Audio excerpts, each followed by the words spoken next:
Hello mice ഫാമിലിയുടെ പുതിയ വീഡിയോയിലേക്ക് സ്വാഗതം. അപ്പം നമ്മളിതാ ഇന്നൊരു പുതിയ വീഡിയോ ആയിട്ട് വന്നേക്കുകയാണ്. നല്ല അടിപൊളി ഒരു ബ്രേക്ക്ഫാസ്റ്റ് റെസിപ്പി ആയിട്ടാണ് കേട്ടോ. നീർദോശയും ചെറുപയർ കറി. നമ്മുടെ കാസർഗോഡ് കർണാടക ഭാഗത്തൊക്കെ ഈ നീർദോശ ഭയങ്കര ഫേമസ് ആണ് കേട്ടോ. അപ്പം നമുക്കതൊന്ന് ഉണ്ടാക്കുന്നത് നോക്കിയാലോ. ഞാനത് ഇവിടെ തലേ ദിവസം തന്നെ അരി വെള്ളത്തിൽ കുതിർക്കാൻ വെക്കുന്നുണ്ട്. സാധാരണ പച്ചരിയാണ് നമ്മളിതിന് എടുക്കുന്നത്. അപ്പോൾ പച്ചരി 2 മണിക്കൂർ കൊണ്ടൊക്കെ കുതിർന്ന് കിട്ടും. പിന്നെ എന്നാലും നമുക്ക് രാവിലെ ഇടാൻ പറ്റാത്തതുകൊണ്ട് ഞാൻ തലേ ദിവസം രാത്രി തന്നെ അരി നല്ലോണം കഴുകിയിട്ട് വെള്ളം ഒഴിച്ച് വെക്കുകയാണ് കേട്ടോ. അപ്പോൾ ഇത് ഞങ്ങൾക്ക് വേണ്ടിയിട്ട് ഒരു 1.5 ഗ്ലാസ് അരിയാണ് എടുത്തിട്ടുള്ളത്. അപ്പോൾ നല്ലോണം കഴുകി ക്ലീൻ ആക്കിയിട്ട് നമ്മുടെ അരി നിമിർന്ന് കിടക്കുന്ന ഭാഗത്തിൽ ഇത് വെള്ളം വെച്ച് അടച്ചു വെച്ചിട്ടുണ്ട്. അപ്പോൾ അത് പിറ്റേ ദിവസം രാവിലെ തന്നെ ആയിട്ടുണ്ട്. ഒരു 6 മണിക്കൊക്കെ ഞങ്ങൾ എണീക്കും കേട്ടോ. മോളെ സ്കൂളിൽ വിടുന്നതുകൊണ്ട് കാസർഗോഡൊക്കെ അത്യാവശ്യം നല്ല മഴയുണ്ട്. അപ്പോൾ നമുക്കിത് നേരെ അടുക്കളയിൽ പോവാം. തലേ ദിവസത്തെ അരി ഇതാ നല്ലോണം കുതിർന്നിട്ടുണ്ട് കേട്ടോ. വെള്ളമെല്ലാം നല്ല വൃത്തിക്ക് വറ്റിയിട്ടുണ്ട്. ചില അരിയൊക്കെ ചോറ് പോലെയൊക്കെ ആയിട്ടുണ്ട്. അപ്പോൾ നമുക്കിനി ഇത് കഴുകിയൊന്നും വേണ്ട. ഞാൻ തലേദിവസം കഴുകിയത് കൊണ്ട് തന്നെ നമുക്കിനി ഇത് അരയ്ക്കാനായിട്ട് പോവാം. അപ്പോൾ അതിന് മുമ്പേ ഞാനിതാ 1 കപ്പ് തേങ്ങ തിരികിയതെടുത്തിട്ടുണ്ട്. പിന്നെ കുറച്ച് ഉപ്പ് എടുത്തിട്ടുണ്ട് കേട്ടോ. ആവശ്യത്തിന് ഉപ്പും കൂടെ ഇട്ട് നമുക്കിത് നല്ലോണം ഒന്ന് മിക്സിയിൽ അരച്ചെടുക്കാം. പിന്നെ ചിലവർ വേണമെങ്കിൽ ഇതിൻ്റെ കൂടെ ചെറുതായിട്ട് ജീരകം ചേർക്കാം. പക്ഷേ ഞാൻ ജീരകം ചേർക്കുന്നില്ല. ഇനി നമുക്കിത് കുറച്ച് വെള്ളം വെച്ച് നല്ല മഷി പോലെ ഒന്ന് അരച്ചെടുക്കാം കേട്ടോ. ഇതാ ഞാൻ മാവ് അരച്ചെടുത്ത് വെച്ചിട്ടുണ്ട്. ഇപ്പോൾ മാവ് അത്യാവശ്യം കട്ടിയാണ്. ഈ നീർദോശ ഉണ്ടാക്കാനായിട്ട് മാക്സിമം മാവ് എത്രത്തോളം വെള്ളം ആക്കാൻ പറ്റുമോ അത്രത്തോളം വെള്ളം ആക്കണം. അപ്പോൾ ഞാൻ അതിൽ ഉപ്പ് കുറച്ച് കുറവായതുകൊണ്ട് കുറച്ചുകൂടി ഉപ്പ് ഇട്ട് കൊടുത്ത് നല്ലോണം വെള്ളം ഒഴിച്ച് മാവ് നല്ല ലൂസാക്കി എടുത്തിട്ടുണ്ട് കേട്ടോ. അപ്പോൾ നമ്മളിതാ ഇന്ന് ദോശക്കല്ലാണ് ഉണ്ടാക്കുന്നത്. അപ്പോൾ ഇന്ന് ഞാൻ ഇരുമ്പിൻ്റെ ദോശക്കല്ലാണ് എടുത്തത്. മഴയൊക്കെ ആയതുകൊണ്ട് കുറച്ച് ദിവസം ഉപയോഗിക്കാത്തതുകൊണ്ട് എന്താവും എന്നറിയില്ല. അപ്പോൾ ഞാൻ എണ്ണയൊക്കെ ചൂടാക്കി തേച്ചിട്ടുണ്ട്. അപ്പോൾ ഇനി നമുക്കിതാ മാവ് ഇങ്ങനെ ഇതുപോലെ ഒന്ന് കോരി ഒഴിച്ചു കൊടുക്കാം. എന്നിട്ട് വിട്ടുപോയ ഭാഗങ്ങളിൽ ഇങ്ങനെ മാവ് കോരി ഒഴിച്ചാൽ മതി കേട്ടോ. നല്ലോണം കല്ല് ചൂടായിട്ട് വേണം ഒഴിച്ചു കൊടുക്കാനേ. അപ്പോൾ ഒന്ന് ജസ്റ്റ് ഒന്ന് ഇങ്ങനെ മാവ് പുറത്തോട്ടൊക്കെ ഒന്ന് തെറിക്കും. നമുക്ക് അത്യാവശ്യം തുടച്ചൊക്കെ ക്ലീൻ ആക്കാം. ഇനി നമുക്കിത് അടച്ച് വെച്ച് വേവിക്കണം. ഈ ദോശ എന്ന് പറയുന്നത് ഈ നീർദോശ മറിച്ചിടത്തില്ല, അടച്ച് വെച്ച് വേവിക്കുക. ഇനിതാ നമ്മുടെ ദോശ ഏകദേശം ഒന്ന് റെഡി ആയിട്ടുണ്ട്. നമുക്കിതൊന്ന് ഇളക്കിയെടുക്കാം കേട്ടോ.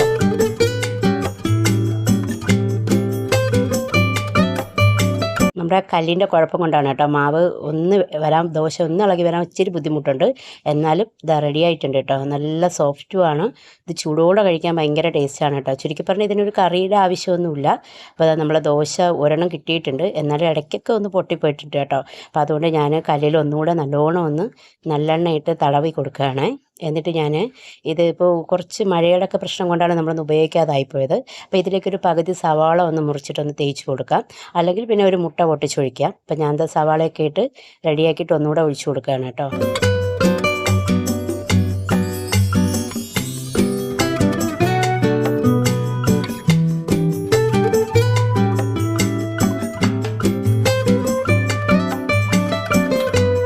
ദോശ റെഡി ആയിട്ടുണ്ട് കേട്ടോ. നമുക്കിത് ഇങ്ങനെ സാധാരണ ഞാൻ പെട്ടെന്ന് ഇങ്ങനെ കൈകൊണ്ട് മടക്കിയാണ് എടുക്കുന്നത്. അത്രയും സോഫ്റ്റായിട്ട് ഇത് ഇളകി വരും കേട്ടോ. അപ്പോൾ ഇത് കുഴപ്പമില്ലാതെ വരുന്നുണ്ട്. അപ്പോൾ പിന്നെ നമ്മൾ ചുട്ടെടുക്കുമ്പോഴത്തേക്ക് ശരിയാവും. അപ്പോൾ അതാ നമുക്കിനി ബാക്കി ദോശ ചുടാം. ഇതിനിടയ്ക്ക് നമുക്ക് ഇതിന് വേണ്ടിയിട്ട് ഞാനിന്ന് പയർ കറിയാണ് കേട്ടോ ഉണ്ടാക്കുന്നത്. അപ്പോൾ ഞാൻ കുറച്ച് ചെറുപയറെടുത്ത് കുക്കറിലേക്ക് തട്ടി കൊടുക്കുന്നുണ്ട്. നമുക്ക് ഇന്ന അളവും കാര്യങ്ങളൊന്നുമില്ല. നമ്മൾ സ്ഥിരം ഉപയോഗിക്കുന്നതുകൊണ്ട് നമുക്ക് കാണുമ്പോൾ അറിയാമല്ലോ. പിന്നെ ഇതിന് വേണ്ടിയിട്ട് ഞാനൊരു സവാളയും തക്കാളിയും ഒരു 2 അല്ലി വെളുത്തുള്ളി എടുക്കുന്നുണ്ട്. അപ്പോൾ പയർ കറി ഇന്ന് ഞാൻ തേങ്ങ അരച്ചാണ് കേട്ടോ വെക്കുന്നത്. അപ്പോൾ ഞാനിത് പകുതി തക്കാളിയും പകുതി സവാളയും ആ 2 അല്ലി വെളുത്തുള്ളിയും കൂടെ നല്ലോണം ഒന്ന് കഴുകിയിട്ട് കട്ട് ചെയ്തെടുത്തിട്ടുണ്ട്. ഇതാ ഒരു ചെറിയ സ്ക്വയർ പീസ് ടൈപ്പായിട്ടാണ് എടുത്തേക്കുന്നത്. നമുക്കിനി ഇത് ഈ പയറിൻ്റെ കൂടെ പയർ കഴുകി അതിൽ പയർ വേവാൻ ആവശ്യമായിട്ടുള്ള വെള്ളം വെച്ചിട്ട് നമുക്കിത് അതിലേക്കൊന്ന് തട്ടിയിട്ട് കൊടുക്കാം.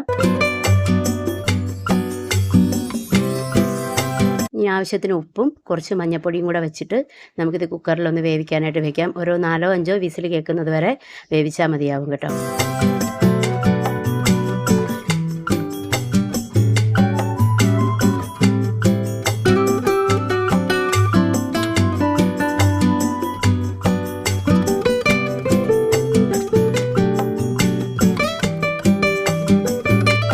ഇനി നമുക്ക് പയർ കറിയുടെ അരപ്പിന് വേണ്ടിയിട്ട് മിക്സിയുടെ ജാറിലേക്ക് കുറച്ച് തേങ്ങയും കുറച്ച് മഞ്ഞൾപ്പൊടി ഇട്ട് കൊടുക്കുക. പിന്നെ ഒരു ചെറിയ സ്പൂൺ മുളക് പൊടി ഇടുക.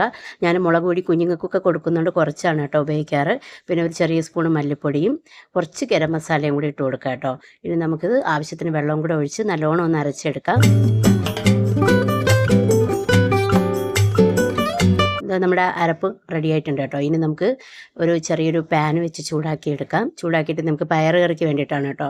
അപ്പോൾ ഇതിലേക്ക് ആദ്യം ഒന്ന് കുറച്ച് എണ്ണ ഒഴിച്ച് കടുകൊക്കെ പൊട്ടിച്ചെടുക്കാം.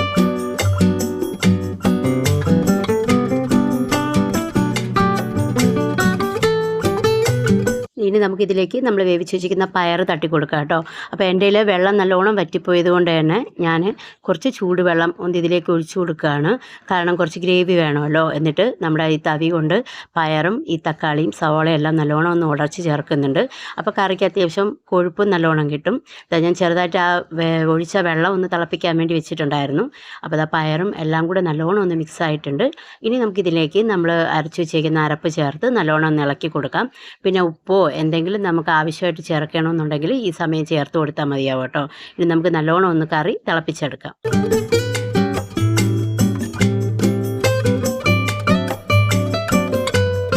ഇത് നമ്മുടെ പയർ കറിയൊക്കെ ഇവിടെ നല്ലോണം തിളച്ച് റെഡിയായിട്ടുണ്ട്. ഇനി നമുക്ക് ഗ്യാസ് ഓഫ് ചെയ്തിട്ട് ഇതിലേക്ക് കുറച്ച് കട്ട് ചെയ്ത് വെച്ചിരിക്കുന്ന മല്ലിയിലയിട്ട് ഒന്ന് കൊടുക്കാം. മല്ലിയില ഇടുമ്പോൾ തന്നെ കറിയുടെ ടേസ്റ്റും സ്മെല്ലും ഒക്കെ നല്ലോണം ചേഞ്ച് ആവും. ഭയങ്കര ടേസ്റ്റാണ് കേട്ടോ. അപ്പോൾ നമ്മുടെ പയർ കറി റെഡി ആയിട്ടുണ്ട്. വളരെ ഹെൽത്തി ആയിട്ടുള്ള ബ്രേക്ക്ഫാസ്റ്റ് തന്നെയാണ് രാവിലത്തേക്ക് നീർദോശയും പയർ കറിയും. അപ്പോൾ നിങ്ങൾ എന്തായാലും ഒന്ന് ട്രൈ ചെയ്ത് നോക്കണം കേട്ടോ. പിന്നെ ഈ വീഡിയോ ഇഷ്ടപ്പെട്ടാൽ ലൈക്ക് ചെയ്യുക, കമൻറ്റ് ചെയ്യുക. താങ്ക്